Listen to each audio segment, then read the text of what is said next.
مولا اپنے مقام پر مولا ہے. تمہاری بیعتوں نے تمہارے ووٹوں نے علی کو مولا نہیں بنایا.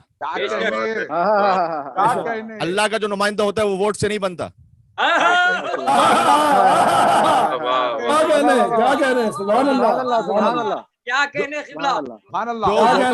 جو ووٹوں سے بنتا ہے اسے ووٹوں سے بنا کر بعد میں ووٹ کھینچ کر ذلیل بن کر نکال بھی دیتے ہیں.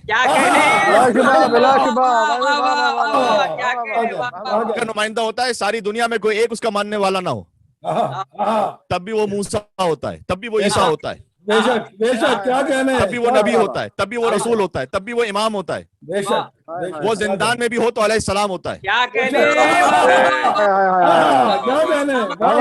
سامنے والا تخت پر بھی ہو تو لعنت اللہ علیہ ہوتا ہے.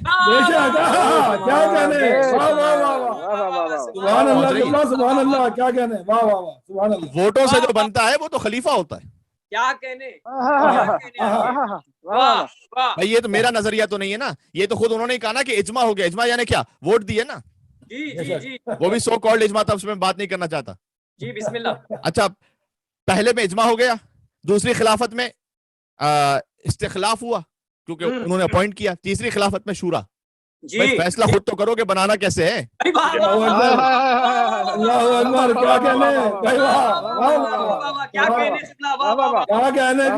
پوری تاریخ میں آج علی کی ولایت کا اعلان کا دن, اس لیے میں کہہ رہا ہوں پوری تاریخ میں مسلمانوں کی تاریخ جا کے پڑھ لیجئے گا. انہوں نے کہا کہ 4 طریقے ہیں خلیفہ بننے کے.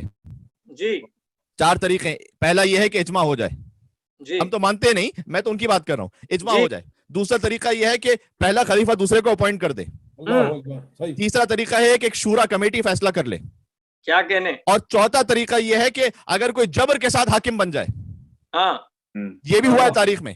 جی جی جی بیٹے نے باپ کو قتل کر دیا. بھائی جو باپ تھا وہ اولو الامر تھا, اب بیٹے نے قتل کر دیا. یہ قاتل وہ مقتول, لیکن مقتول فارغ ہو گیا, اب قاتل اولو الامر ہو گیا.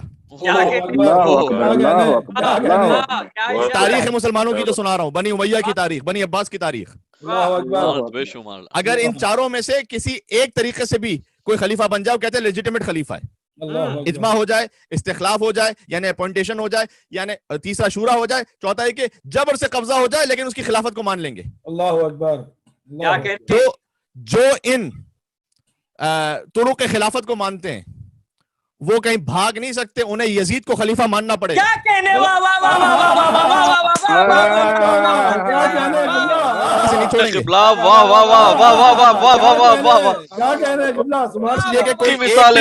ہو جائے تو اسے خلیفہ مان لیتے ہو. یزید میں 4 طریقے موجود تھے, آپ کے 4 طریقے یزید میں موجود تھے.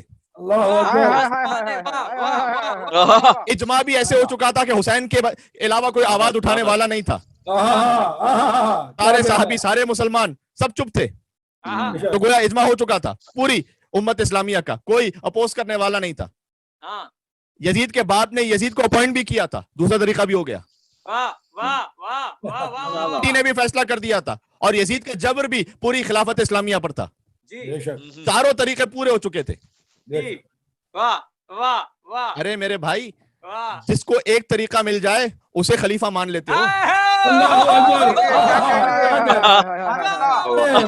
علی کو چھوڑ کر, کہنا یہ چاہ رہا ہوں, علی کو چھوڑ کر دوسرے خلفاء کو خلیفہ ماننے والوں کی شہامت یہ ہے کہ انہیں یزید کو خلیفہ ماننا پڑے گا. بے شک قبلہ حقیقت ہے, بھاگ نہیں سکتے.